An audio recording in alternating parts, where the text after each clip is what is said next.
انسان کی جنسی حوث کنٹرول ہونے کے لیے ہے ہی نہیں. اس لیے اگر ماں باپ اپنے بچوں کا اچھے طریقے سے نکاح نہیں کرتے تو وہی بچے باہر منہ مارتے ہیں, زنا کے اڈوں پر جاتے ہیں.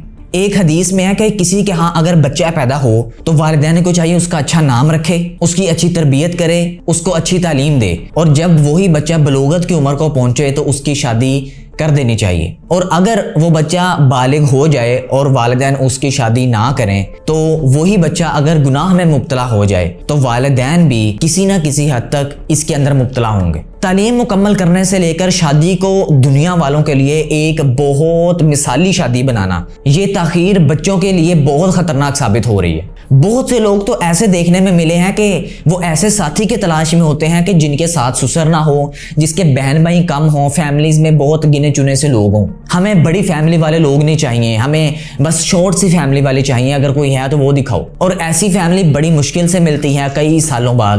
اتنی دیر کو بچے انتظار کرتے ہیں, اتنی دیر کو بچوں کی عمر گزر جاتی ہے. ایک حدیث میں آیا کہ کوئی شخص جس کے دین اور کردار سے اگر تم خوش ہو اور اگر وہ نکاح کی دعوت دے تو اس کے ساتھ نکاح کر لو, اس کے ساتھ شادی کر لو. اور اگر تم نے ایسا نہ کیا تو معاشرے کے اندر فتنہ اور فساد ہوگا. اور اس طرح یہ معاملہ ہمارے معاشرے میں دن بہ دن پھیلتا نظر آ رہا ہے. اور یہی سب سے بڑی وجہ ہے کہ پاکستان میں 35 سال کی جو خواتین ہیں ان کی تعداد 10 ملین ہو چکی ہے غیر شادی شدہ. بہت سارے مسائل لڑکیوں کے معاملے میں ہمارے معاشرے میں دیکھے جا سکتے ہیں. لڑکیاں اگر گھر میں کمانے والی ہوں تو انہوں نے گھر کا آدھا خرچہ اٹھایا ہوتا ہے. اس وجہ سے بھی والدین ان بیٹیوں کی شادیوں میں تاخیر کر دیتے ہیں, لیکن وہ یہ نہیں جانتے کہ سب سے بڑا ظلم وہی کرنے والے ہوتے ہیں اپنی بیٹیوں پر. اور اسی طرح ہمارے معاشرے میں نوجوان لڑکیاں اور لڑکے نفسیاتی مسائل کا شکار ہوتے ہیں اور وہ سائیکولوجسٹ اور تھیراپسٹ سے رابطہ کرتے ہیں. اگر ہم رسول اللہ صلی اللہ علیہ وسلم کی زندگی پر غور کریں تو ہمیں ایک چیز نظر آتی ہے کہ انہوں نے اپنی مالی پریشانیوں کی وجہ سے شادیوں میں تاخیر نہیں کی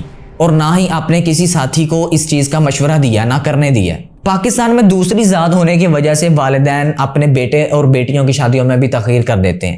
اچھا میچ نہیں ڈھونڈ رہا, اگر مل جائے تو وہ دوسری ذات میں ہوتا ہے تو وہ دوسری ذات کو اپنے سے کمتر سمجھتے ہیں, اس وجہ سے وہ شادی نہیں کرتے. ہندو معاشرے کی طرح آج ہمارے پاکستان میں بھی یہ مسئلہ سب سے بڑا دیکھا جاتا ہے کہ والدین یہ سوچ کر بھی تاخیر کر دیتے ہیں اپنے بچوں کی شادیوں میں کہ ہم کسی دوسری کاسٹ میں شادی نہیں کریں گے.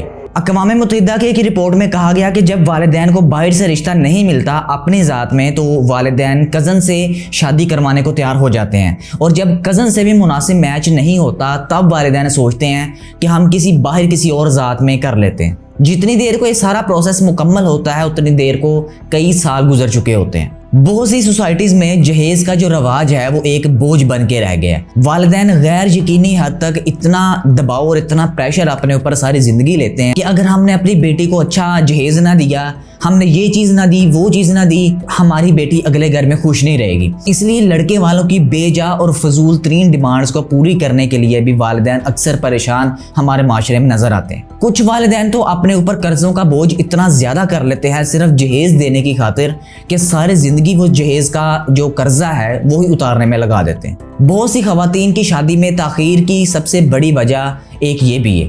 سب سے پہلے ہم یہ سمجھ لیتے ہیں کہ جہیز اصل میں کہتے کسے ہیں.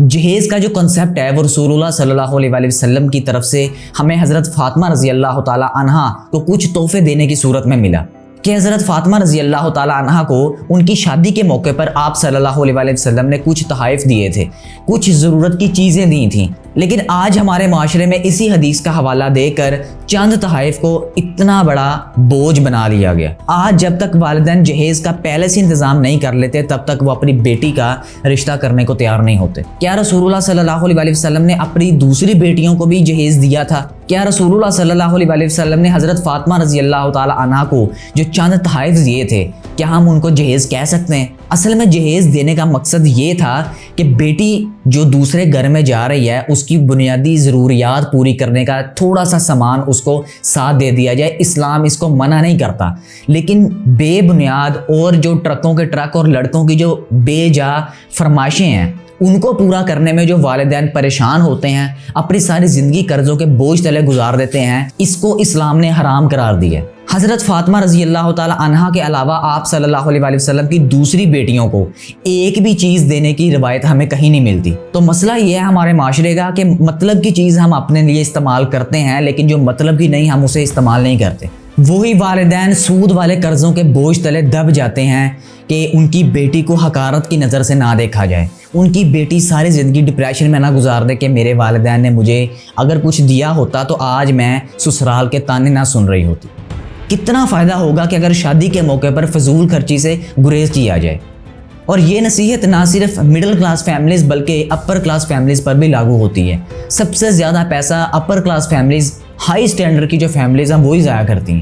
مڈل کلاس تو اپنی عزت بچانے کے لیے کہیں سے قرضہ بھی پکڑ کر وہ تو ضائع کرتے ہی کرتے ہیں۔ اللہ تعالیٰ قرآن مجید میں اس کے متعلق ارشاد فرماتے ہیں کہ بے شک فضول خرچی کرنے والے شیطانوں کے بھائی ہیں، اور شیطان اپنے رب کا بڑا ہی ناشکر ہے۔